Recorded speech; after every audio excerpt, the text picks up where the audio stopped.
አንድ ባዶ ክፍል ውስጥ ያለ ስልካችሁ፣ ያለ ኮምፒውተር፣ ያለ ኢንተርኔት፣ ያለ ምንም ነገር ቢቆለፍባችሁና አልጋችሁ ብቻ ከሆነ ያለው ምን ታደርጋላችሁ? አብዛኞቻችሁ የመጀመሪያ የምትወስኑት ውሳኔ መተኛት ነው። ከዛ በኋላ ግን የሆነ ሰዓት ላይ ማይንዳችሁ አዌክ መሆኑ አይቀርም። ከዛ ይሄ ንቁ የሆናችሁበት ሰዓት ላይ የተለያየ ውሳኔ ነው የምትወስኑት። ግን ሁላችንም የተለያየ ውሳኔ ብንወስንም አንድ የሚያደርጉን ደግሞ ነገሮች አሉ። ስለዚህ ለምሳሌ አንድ ሰው ጸጸት ካለበት በድሮ ህይወቱ ያጠፋው ጥፋት ካለ ያንን ጥፋት ደጋግሞ እያሰላሰለ መጨነቁ አይቀርም። ስለ ወደፊት ደግሞ ህይወቱ የሚጨነቅ ይኖራል። ወዴት ነው የሚሄደው? ምንድነው የማደርገው? የሚለው ነገር የሚያስብ ደግሞ ይኖራል። ያም ሰው በዚህ ነገር መጨነቁ አይቀርም። ይሄንን ምንም ያለማድረግ ስቴት ድብርት ብለን እንጠራዋለን። ስራም እየሰራችሁ አይደለም፣ ማይንዳችሁ በየትኛውም ነገር ዲስትራክትድ እየሆነ አይደለም፣ ሲምፕሊ ኤግዚስት እያደረጋችሁ ነው። ብዙ ሰዎች እዚህ ስቴት ላይ ከመሆን ይልቅ ድብርት ላይ ከመሆን ይልቅ ፔንን ኤክስፒሪየንስ ማድረግ ይመርጣሉ። የሆነ ቪዲዮ አይቼ ነበር በጣም ያስገረመኝና ስለዚህ ስለ ድብርት ሲናገሩ ምን አሉ? የሆነ ጊዜ በተደረገ ጥናት ሰዎች ላይ እጃቸው ላይ ኤሌክትሪክ ሾክ የሚያደርግ ነገር ያደረጉባቸውና ሪሞት ኮንትሮል ሰጧቸው። ከዛ በኋላ ክፍል ውስጥ ከመክተታቸው በፊት ሁሉንም ይህንን ፔን ኤክስፒሪየንስ እንዲያደርጉ ያደረጉት። ሁሉም በጣም ነው ያስጠላው፣ ምክንያቱም የሚያም ህመም ያለው ነገር ነው። እና ከዛ ይሄን ሪሞት ኮንትሮል ሰጥተው ከተቷቸው የሆነ ክፍል ውስጥ ምንም ነገር የለም፣ ምንም ነገር መስራት አይችሉም። እና የሆነ ያክል ደቂቃ ወይም ደግሞ ሰዓት ላይ ማንም ያንን ሪሞት አልነካውም ነበር፣ ምክንያቱም ኦልሬዲ ፔኑን ያውቁታል። ከሆነ ደቂቃ በኋላ ግን ከዚህ ድብርት ለመውጣት ሁሉም ይህንን ነገር መንካት ጀመሩ፣ ፔን የሚሰጣቸውን ነገር ማለት ነው። እና አንድ ጊዜ ብቻ ሳይሆን በሆነ ደቂቃ ይነኩት ነበር፣ የሆነ የቆዩ ይነኩት ነበር፣ ፔኑን ለመሰማት ማለት ነው። ምክንያቱም አይምሯቸው የሚያደርገው ነገር ስለሌለ ዘሞስት ፔንፉል የሆነውን ኤክስፒሪየንስ ኢንተርቴን ማድረግ ይመልጣል፣ ዝም ከማለት ይልቅ ማለት ነው። እና ይሄ ሪሰርች የሚያሳየው በጣም በጣም በጣም ፕሮፋውንድ የሆነ ነገር ነው። ይሄን ካወኩኝ በኋላ እኔ ብዙ ነገር ነው አይኖቼን የከፈተልኝ። ምክንያቱም ጀስት ኢማጂን አሁን አንድ ክፍል ውስጥ ተቆልፋባችኋል ብላችሁ አስቡትና መጽሐፍ ማንበብ ትጠላላችሁ፣ መጽሐፍ ማንበብ አትወዱም። እና ለመጽሐፍ ብቻ አክሰስ ከተሰጣችሁ ምንድን ነው የምትሆኑት? የትኛው መጽሐፍ አልወድም የሚል ሰውዬ፣ ማንበብ አልወድም የሚል ሰውዬ ድርሰት የሚሰጠው የፊዚክስ መጽሐፍ ይሰጠው ልቦለድ ይሁን ምንም ይሁን ቁጭ ብሎ ኮንሱም ያደርገዋል፣ ዴይሊ ያነባዋል። ለምንድን ነው የሚያነበው? ሌላ የሚያደርገው ነገር ስለሌለ። እና ያ ነገር ሞር ኢንተርቴን ያደርገዋል፣ ሞር ደስተኛ እንዲሆን ያደርገዋል፣ ከቦርደም ይልቅ ማለት ነው። ደብተርና እስክሪብቶ ደግሞ ከተሰጠው እንደሱ ደራሲ እስካይኖር ድረስ ብዙ ድርሰቶችን ይጽፋል። የስዕል ደብተር ከተሰጠው ደግሞ ብዙ ስዕሎችን ይስላል። ይሄ ሰውዬ ከዚህ በፊት ሰዓሊ አልነበረም፣ ወይም ደግሞ ሰዓሊ የመሆን እቅድ አልነበረውም፣ ወይም ደግሞ ለመሸጥ አይደለም የሚስለው።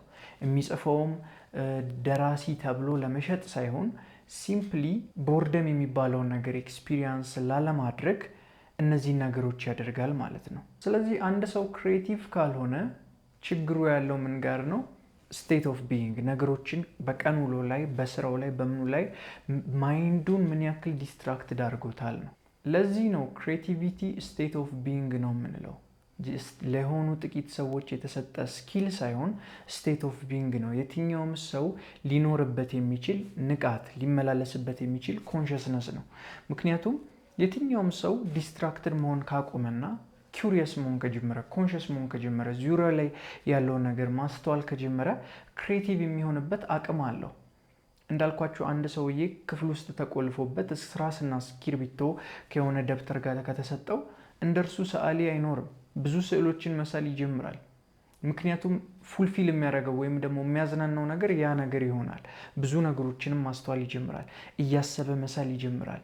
አዳዲስ ኢኖቬሽኖች መፍጠሩ አይቀርም። ግን ሁል ጊዜ ዲስትራክትድ የሚሆን ከሆነ አንድ ሰው በጭራሽ ክሬት ሊያደርግ አይችልም፣ ክሬቲቭ ሊሆን አይችልም። ብዙ ኢኖቬሽኖችን ካየን ቦርደም ላይ ነው የሚፈጠሩት። ለምሳሌ የሰር አይዛክ ኒውተን ታሪክ ታውቃላችሁ። ተኝቶ ዛፍ ስር አፕሏ ወደቀችበት። ከዛ በኋላ ምን ብሎ አሰበ? ለምንድን ነው ወደ ሰማይ ያልወደቀው? ለምን ወደዚህ ወደቀ? ምንድነው ወደዚህ እንዲወድቅ ያደረገው ነገር? ምክንያቱም ፎርስ ሊኖር ይገባል አንድ ነገር እንዲወድቅ። ለምንድን ነው ወደዚህ ወደቀው ብሎ አሰበ። ስለ ግራቪቲ ማጥናት ጀመረ።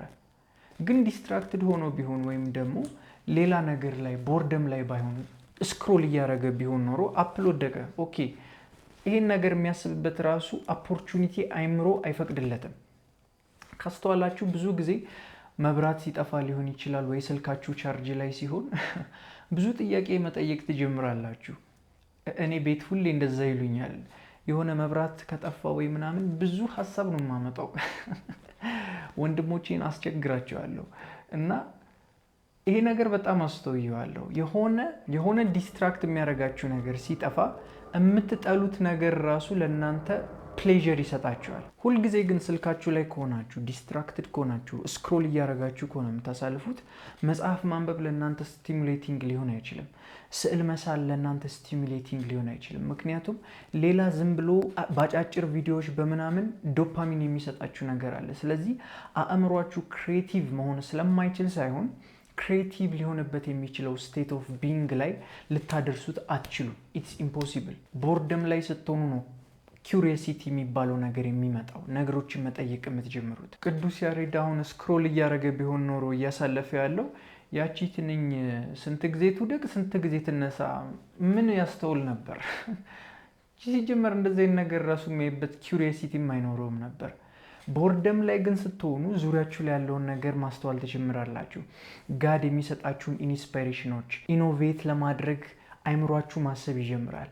ዲስትራክሽን ላይ ከሆናችሁ ግን ኢቨን ጋድ የሚሰጣችሁን አይዲያ ራሱ የምትቀበሉበት ስፍራ ላይ አትሆኑ። ክሬቲቭ የሆኑ ነገሮች ሊፈጠሩ የሚችሉት አእምሯችሁ ኪሪየስ ሲሆን፣ ሲጠይቅ፣ ነገሮችን ማገናዘብ ሲጀምር፣ ማወዳደር ሲጀምር፣ ማሰብ ሲጀምር ነው እንጂ ከመሬት ተነስቶ ሌላ ስቲሙሌት የሚያደርገው ነገር እያለ ብሬናችሁን በሆነ ነገር አዳዲስ አይዲያዎችን ለማምጣት ወይ ምናምን ራሱን አያጨናንቅም። ዲስትራክት የሚያደርገው ነገር ሞር ለሱ ኢንተርቴኒንግ ከሆነ ብሬናችሁ ያ ነገር ላይ ነው ታይም የሚያሳልፈው። ለዛ ነው አሁን በዚህ ዘመን ብዙ ኢኖቬሽኖች ወይም ደግሞ ክሬቲቮች የማናይበት ምክንያት ለምንድን ነው? ሁሉም ሰው ስራው ላይ ነው የሚያሳልፈው። 9 to 5 አለ። ከዛ ሲወጣ ቤተሰቡ ጋር አለ። ከዛ በኋላ ታክሲ ውስጥ ወይ ምናምን ደግሞ ስክሮል ያደርጋል። የሆነ ነገር ያያል። የሆነ ሰዓት እረፍት ካገኘ መተኛት ነው አለቀ እንጂ ቦርድ ለመሆን ለቦርደም ታይም ያለው ሰው የለም። ላይፍ ስታይላችን በአጠቃላይ ሲስተሙ ለክሬቲቭ ለሆነ ስቴት ኦፍ ቢንግ የሚመች አይደለም እንጂ ክሬቲቭ ሰዎች ስለሌሉ ሳይሆን ክሬቲቭ የሆነው እዚህ ስቴት ኦፍ ቢንግን ላይ የሚቆዩ ነገሮችን የሚጠይቁ ሰዎች ስለጠፉ ነው። ስለዚህ ክሬቲቭ መሆን የምትፈልጉ ከሆነ ሞር ማድረግ ያለባችሁ አንድ ነገር ነው፣ ዲስትራክሽኖችን ሪሙቭ ማድረግ። የምትጠሉት ነገር መጽሐፍ ማንበብን በሉት የትኛውም ነገር ለእናንተ ስቲሙሌቲንግ ፋክተር እስኪሆን ድረስ የሚያዝናናችሁ ነገር እስኪሆን ድረስ ህይወታችሁ በድብርት መሞላት አለበት። ከዲስትራክሽኖች መውጣት አለበት። የዛኔ ነው አይምሯችሁ አዳዲስ አይዲያዎች የሚያመጣላችሁ። ሁሉም ሰው ክሬቲቭ መሆን ይችላል፣ ግን ሁሉም ሰው መደበር አይፈልግም። ለዛ ነው ክሬቲቭ ያልሆን ነው። ቢ አሎን ቢ ቦርድ That's when ideas are born.